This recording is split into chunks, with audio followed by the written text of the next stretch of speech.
सेवा लोगों को हमारे निकट लाती है, आत्मीयता और भाईचारे का विस्तार करती है। एक दूसरे के सहयोग से तमाम बिगड़े काम भी सेवा के माध्यम से बनते देखे गए हैं, किंतु जहाँ स्वार्थ आ जाता है वहीं कटुता उत्पन्न होती है। अतः हमें ऐसी स्थिति से बचना है। समाज की ज़रूरत है सेवा। इसकी शुरुआत परिवार से ही होनी चाहिए। सेवा का प्रारूप हमें अपने अनुसार ही तय करना है, ताकि सेवा सेवा ही रहे, बोझ न बने। बड़े बुजुर्गों एवं ज़रूरतमंदों की सेवा मानवता की पहचान है।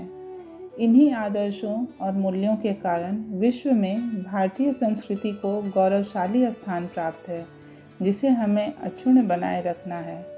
प्रायः देखा जाता है कि ज़रूरतमंदों की सेवा का अवसर मिलना सौभाग्य की बात मानी जाती है। यह हमारी प्राचीन भारतीय परंपरा रही है, इसे मिटने नहीं देना है।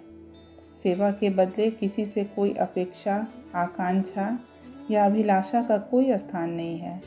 सेवा का भाव सदैव निरापद रहना चाहिए, तभी इसकी महिमा और गरिमा है।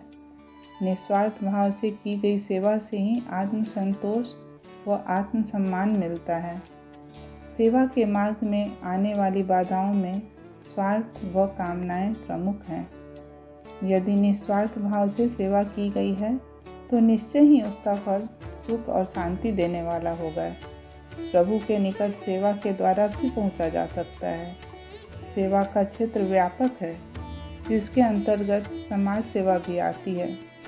समाज सेवा भी एक तरह से प्रभु का ही कार्य है, जो आज के व्यस्ततम समय में सबसे आसान है। आवश्यकता है सिर्फ अपने अंदर की भावना व श्रद्धा को प्रबल करने की, फिर इसका फल बहुत प्यारा और मीठा मिलता है। प्रायः देखा जाता है कि तमाम धर्मार्थ संस्थाओं से जुड़े लोग निस्वार्थ भाव से सेवा कर रहे हैं। इस तरह की सेवा प्रभु की ही सेवा है। साधारण शब्दों में कहा जा सकता है कि संसार, प्रकृति और पर्यावरण का रचयिता ईश्वर है, और जो उसकी बनाई हुई सृष्टि का उचित रखरखाव करता है या सृष्टि के सभी प्राणियों की सेवा करता है, वह ईश्वर की ही सेवा करता है।